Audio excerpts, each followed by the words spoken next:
The UK economy is flatlining, and the government just don't seem to have any idea how to inject any growth into the economy. In fact, they're doing the opposite. Hi, this is Charles Kelly, Money Tips podcast. Last week, I talked about is Britain finished? Are people just leaving? And that is the case. A lot of people are leaving the UK. And this week, we've had more bad news about things on the economy, which I want to go through in today's podcast. But at the moment, the economy is like a patient on one of these monitors in an operating theatre where you hear a beep and it just flatlines. That's what I mean. And you've got Keir Starmer and Rachel Reeves, the Chancellor, banging the chest of the economy. He's like, come on, you've got to come to life again. You've got to get to life again. And they're just going, bring in those stand back, zoom, zoom, zoom. And it's barely sort of waking up and coming into life. And they talk of growth, but where is all this growth coming from? Where are we seeing this growth? And I'll just share a screen with you to show you the figures here of where we are. Yes, the December figures show that the economy barely grew by 0.1%. So that's hardly any growth at all, but at least it's not recession. I mean, Germany are in recession effectively because their economy is shrinking, but America and China seem to be racing ahead. China's economy incidentally grew by 5%, if you can believe their figures, but there's big unemployment problems in China, particularly amongst the young. And more inflation is expected in the UK as borrowing costs have risen due to the bond market and oil prices. I do some research on this. I don't just make this up as I go along. This was in the Times the other day, showing that inflation fears are stoked by rising oil prices. Of course, rising oil prices have always been linked with higher inflation. You even go back to the 70s and the Arab oil crisis, of course, because oil affects everything we do in every way, transport and manufacturing and even the supply of electricity. So if that goes up and continues to go up, we will see more inflation. And I talked about the cost of the country's borrowing costs, which are affected by interest rates. That's the additional borrowing cost is running at 12 billion. 12 billion. So I wanted to show you this 12 billion pounds here. And the total cost of servicing that debt is 112 billion, or some figures show 100 billion for previous years. But the additional cost due to the higher interest rates is another 12 billion. And remember, I showed you this clock here last week. Look, it's gone up again, hasn't it? Over 3,107,000,000. Look, it's going up by £5,000 per second. Wow, it's unbelievable, isn't it? And that extra 12 billion could pay for nurses, it could pay for new hospitals, it could pay for the winter fuel allowance that the government inexplicably took away from pensioners, making them one of the most unpopular governments in their early term I've ever seen personally. Then we had retail sales over Christmas, which dropped.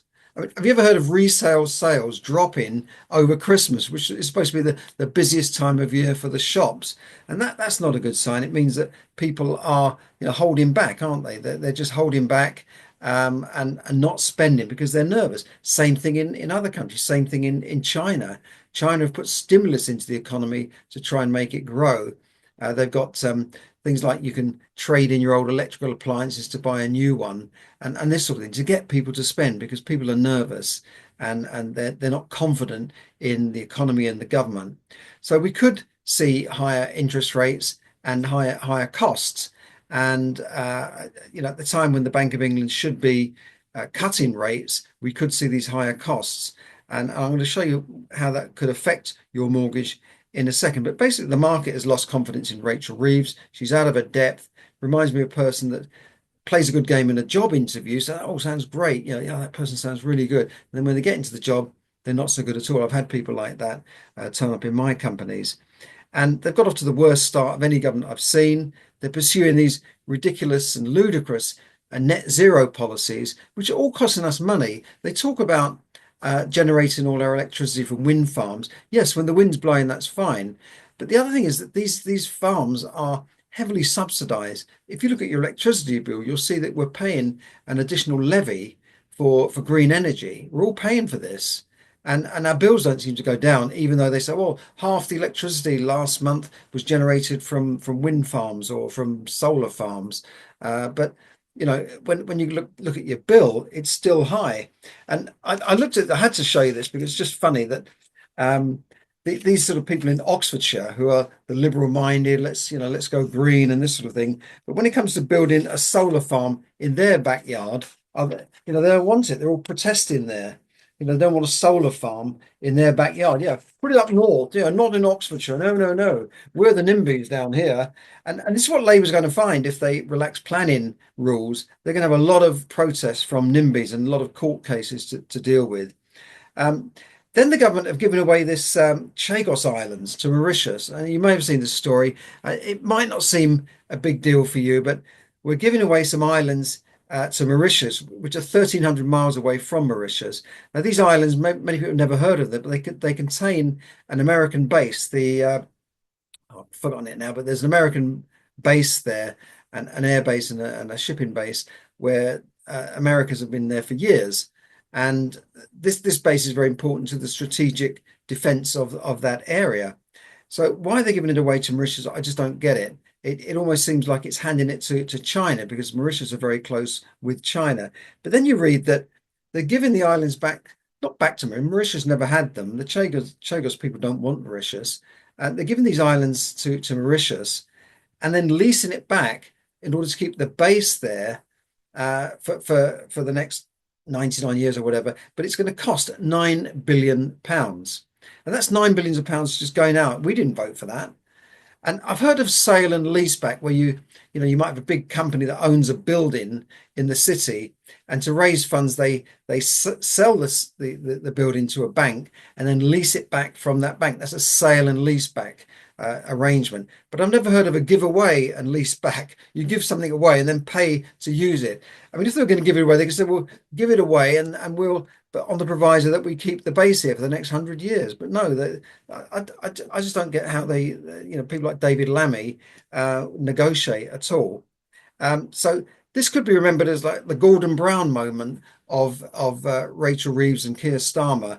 And Gordon Brown, of course, was famous many years ago when he was the Labour Chancellor at that time for selling off our gold reserves. And I think gold was around $200 an ounce at rock bottom prices to the Chinese. You said, yes, give it to us. And you couldn't make it up. Now, of course, gold is at well over £2,000 an ounce and heading towards maybe $3,000. So, and then this cut to the fuel allowance for pensioners, tax on farmers, national insurance tax on employers, and the additional borrowing that they've raised, 145 billion borrowing that they plan. No wonder the market and the bond market is losing confidence in them, and it's all going to cost us money. All of this will cost us money. It will cost jobs as well.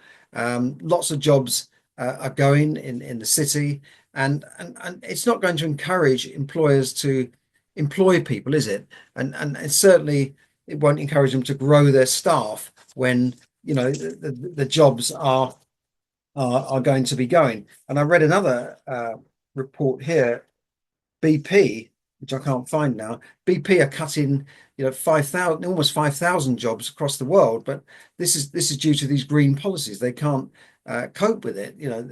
This rush for net zero. So the oil companies now are shedding jobs. So getting back to interest rates, and we talked about interest rates. Will the Bank of England cut interest rates when they meet next month? Well, the market is expecting this to happen because inexplicably, against all of this, the stock market has gone up. Yeah, against all this doom and gloom, the stock market has hit record levels of 8,474. It went up by around 85 points early in the morning. So it's hit record levels. And apparently this is due to expectations that the Bank of England will cut interest rates by 0.25% when they meet in February next month. So they're expecting interest rates to be cut. But then on the other hand, you've got possible higher inflation, possible things maybe pushing it the other way. But I think with the economy flatlining, the Bank of England have surely got to cut interest rates. And this has huge implications for people in the country, not just businesses, but the 700,000 borrowers, for instance, who will come off of a fixed rate this year, and that will really affect them. So I've had this as well. I've had this happen to me last year, and my rates on one of my mortgages, on my buy-to-let mortgage, tripled when the rates were changed. And not only that, it was such a hassle changing it. I then had to go to another bank. I had to pay more fees. I had to pay higher, more survey fees, legal fees, and the cost of a new fixed rate is thousands of pounds. Banks are just ripping everybody off. This is another subject altogether. These fees, they're not happy with just getting hundreds of thousands of pounds of interest off of you. They want the fees as well. And they know that these fees will expire after 5 years. And they even make the 2 year fixed rates more attractive. So, oh, you'll have that. And then 2 years later, then, oh, what am I going to do now? I've got to either go back to the same lender, get a new rate, which is not so good, and there's a fee, or I have to move the mortgage. What a hassle that was, to another lender and pay a whopping fee from anywhere from two to five to £10,000 sometimes. It's just a complete rip-off. In America, where my son lives, he's got a mortgage of 30 years fixed, and he took it out when interest rates were low. Of course, he can't move now, but a 30-year fix is a fair deal. I think mortgages tend to be a bit fairer over there. So what will it mean to people? And you can find this yourself on the BBC if you're worried about your rates. It's a mortgage calculator. How much will my mortgage go up, right? Assuming it's going to go up. Look, they've defaulted this at £160,000, 20-year mortgage. It was at 2%, and now it's 5.8%, according to the deal that they might be getting. So they would have been paying £309 a month. They're now going to be paying £1,100 a month. So almost triple there. And that's like someone going to punching you in the stomach, and you're punching the wind out of you because things are going along quite swimmingly. And suddenly, oh, my mortgage has gone up by 3 times. Now, you might say, well, fair enough. You've had the good old days when rates were low and everyone was spending and taking out car leases and that sort of thing. But you still have to feel for people. Maybe they only bought their houses 2 or 3 years ago on a fixed rate, and now they're facing a much higher rate. Let's change that figure then to a higher figure. Let's say £200,000. We go up to 200,000. Come on. Yeah, let's go for 200,000, which is not a huge mortgage in the southeast anyway. And look at that. So you're going from a rate of around 2% to 580. Calculate again. Look at that. 390. It's just under £400 to £1,400 per month. That's a huge amount of money. It's £1,000 per month more. £1,000 a month more. And the implications are huge. And even if rates come down by 0.25%, I don't think it's going to make a huge difference to that. Of course, you can get cheaper rates than 5.8% if you shop around, but you might be hit with a big fee as well. So buy-to-let properties in the main, I think, certainly in the southeast, have become pretty much unviable because you just can't make a profit on it at those rates. And unless you buy up in the northeast, then you've got better yields, lower prices on the houses, but then they don't tend to appreciate in value so much. Of course, you can still do a buy to let if you've got a 50% deposit, and then yeah, that's fine. If you just want to park your money in property or do a cash purchase, that's fine. But then with the news of the renters' rights bill going through Parliament, and it was going through the reading the other day, and I saw MP after MP on all sides of the houses getting up and saying it's terrible. My inbox is filled with tenants being served a Section 21 notice. And one MP said, if we stop Section 21 notices, this will make our lives easier. Yeah, he said this will make our lives easier because presumably he won't be seeing so many people complaining about the bad landlord serving a Section 21 notice on them. They're more worried about themselves.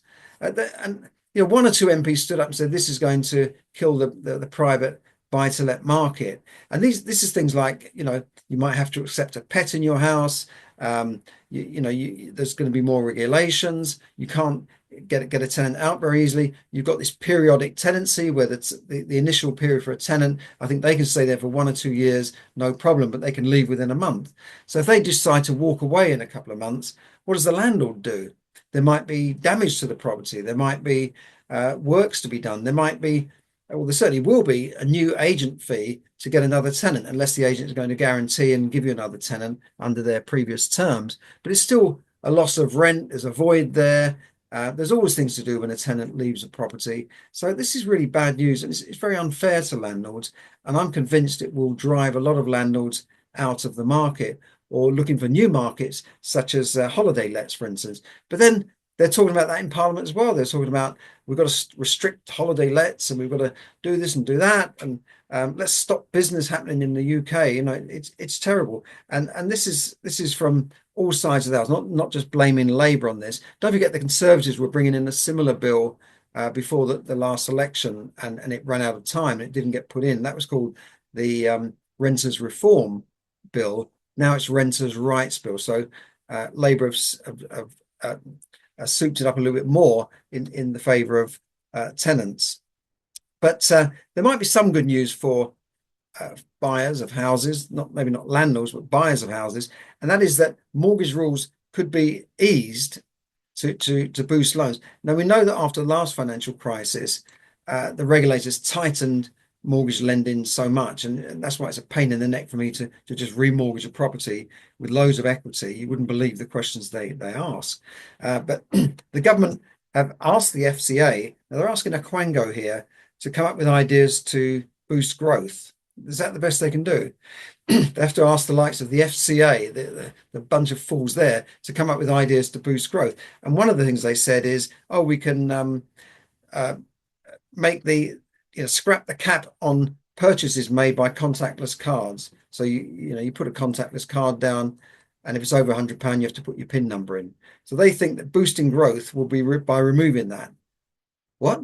So just because you can spend more money in your contactless card without putting your PIN, is that going to boost growth? No, I think that will boost fraud, because now your card can be stolen and they can tap on your card for more than £100. But one of the other ideas they've come up with is to relax rules on lending. So this means it might become easier to get a mortgage. Maybe they can lend you more money based on your salary. But I'm thinking, well, I'm getting deja vu here. Haven't we seen this before? Isn't this what caused the last bust and the last banking crisis were these rules? And in fact, it says here, other rules were imposed on mortgage providers after the financial crisis almost 20 years ago now, exposed to reckless lending and put major financial institutions at risk. In fact, we had to bail out banks like the Royal Bank of Scotland, NatWest, and we're still holding some of those shares and selling them off fairly recently. So we've got to be careful there that doesn't cause another problem.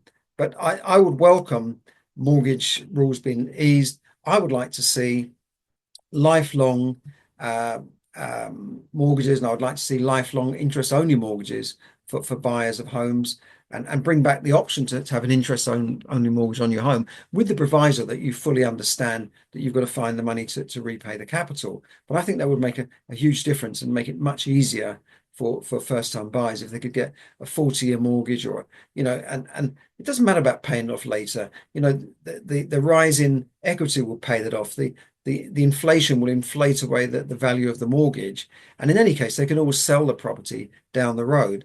But it would mean that they'd have the cash flow to buy the property and get out of rental property. I know that most people would prefer to own their own homes rather than to rent.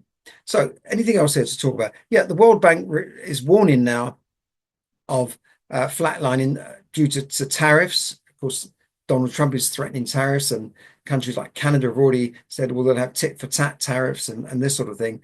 But I think this could be a bit of saber rattling from Donald Trump. I don't think he's going to destroy the world's growth and economy, because it will affect America as well, just like it would affect China.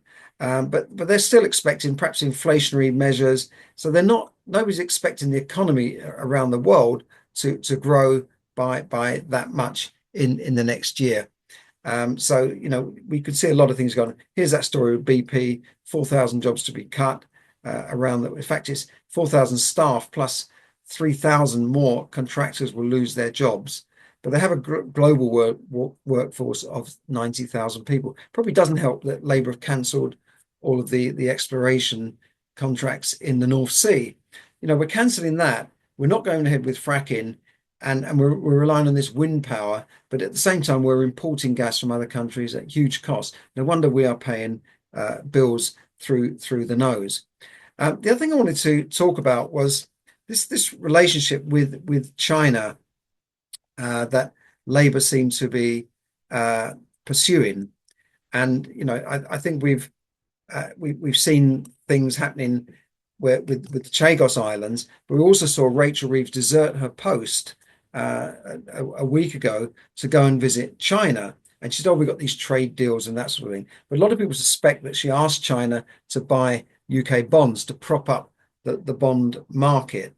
But we know that the Chinese don't give away anything without asking for something in return. They expect they're hard bargainers, and they want something in return. So what are they giving away in return for buying bonds?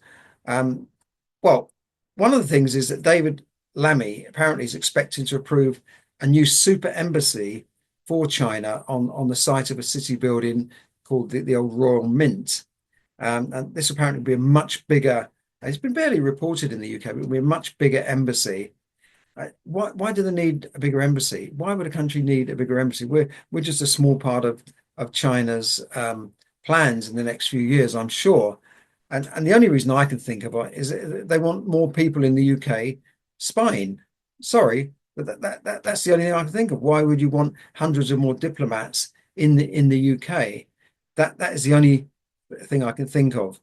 Um, David Lammy, of course, has already upset Donald Trump with his remarks. David Lammy is the foreign secretary, and then Labour upset him by sending 100 people, 100 Labour activists over to the US in the election period to canvass for Donald Trump's rival, Joe Biden.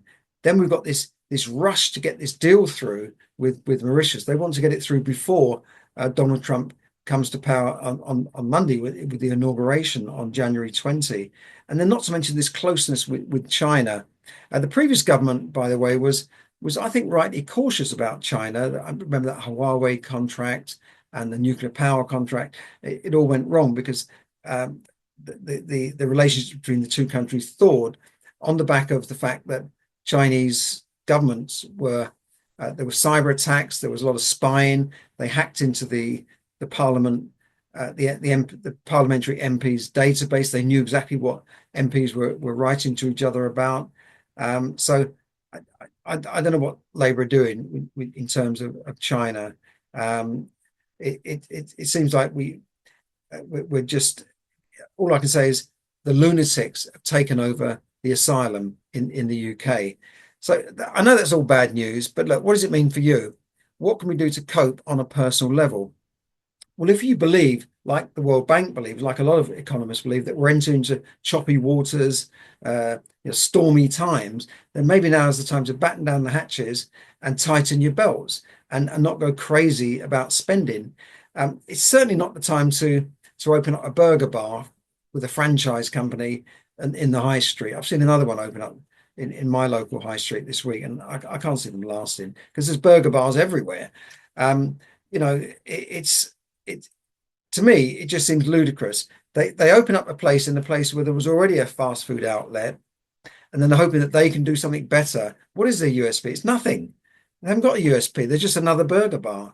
And I could see them putting their life savings into this, and because it must cost 100, 200,000 pounds to set up a little restaurant. When you think of all the money you spend, the franchise fees, the cost of maybe purchasing a lease on a shop, then you're tying yourself down with a lease that could be binding on you personally. And if you can't pay the rent, they can bankrupt you. And I've talked to business owners in the high street. I talked to one lady who's opened up a sushi restaurant in the last 3 months. She said things are really tough. She said there's competition here and there. I said, why do you open here? Well, she's not the boss, but she said things are really hard. I suggested they ramp up their marketing, but they're nothing special. They're a nice place, nice staff, but you look at the other places, they're all pretty much the same. In fact, some of them are in better high street positions.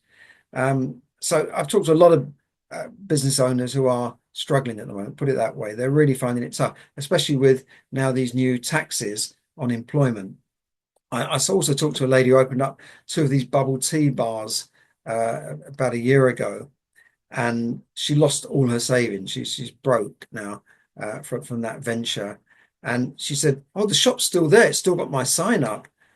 Yeah, so I mean that means the landlord hasn't been able to re-let that property. I don't know how it's affecting her personally with the rent and that sort of thing. But it's not a good time. So now's the time, I think, to manage your money properly.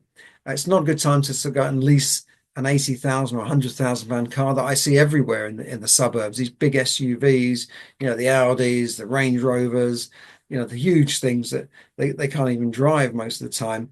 And they're all on tick. They're all on, when I say tick, they're all on leases, they're on finance agreements. This is not the time to do that, I don't think. This is the time to think carefully, because when the music stops and maybe your job is the one to go, then that's when everything goes bandy. And we know that there are job cuts around the corner.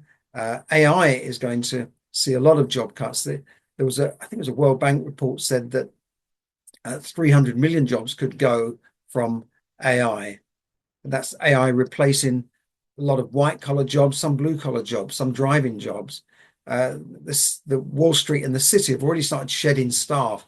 Now, this could be because of higher taxes, but it could also be because AI is taking over a lot of their functions, research and highly paid researchers that AI can do in seconds, or maybe even managing funds that, look at index funds. They're managed by algorithms and AI. And some of these index funds, like the Vanguard S&P 500 index fund, is outperforming actively managed funds where you've got highly paid fund managers, maybe earning hundreds of thousands of dollars a year, and they can't beat the index. They can't beat, and the index funds track the index with a computer program.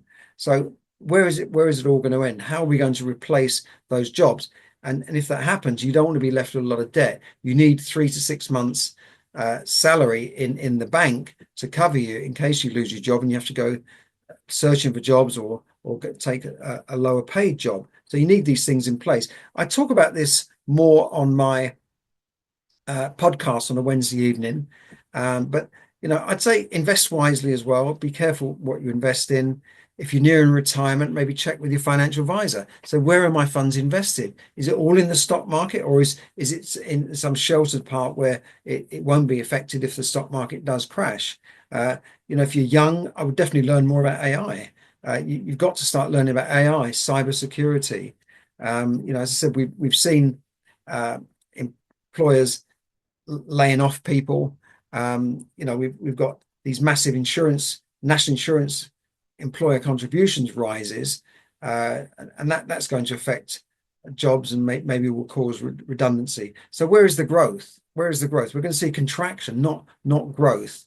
As I said, might be some good news for first-time home buyers, movers, with the easing the lending restrictions. All I can say is expect the best, but also prepare for the worst. You can be positive, but still prepare if things do go wrong. So last thing, join me on my free webinars, which is 3 steps for money management and financial freedom. I go through the mindset of money. I give some great tips on money management, and we talk about how to become financially free. So it's usually on a Wednesday, UK time at 7 p.m. Join me there, and I'll see you there. Thank you very much.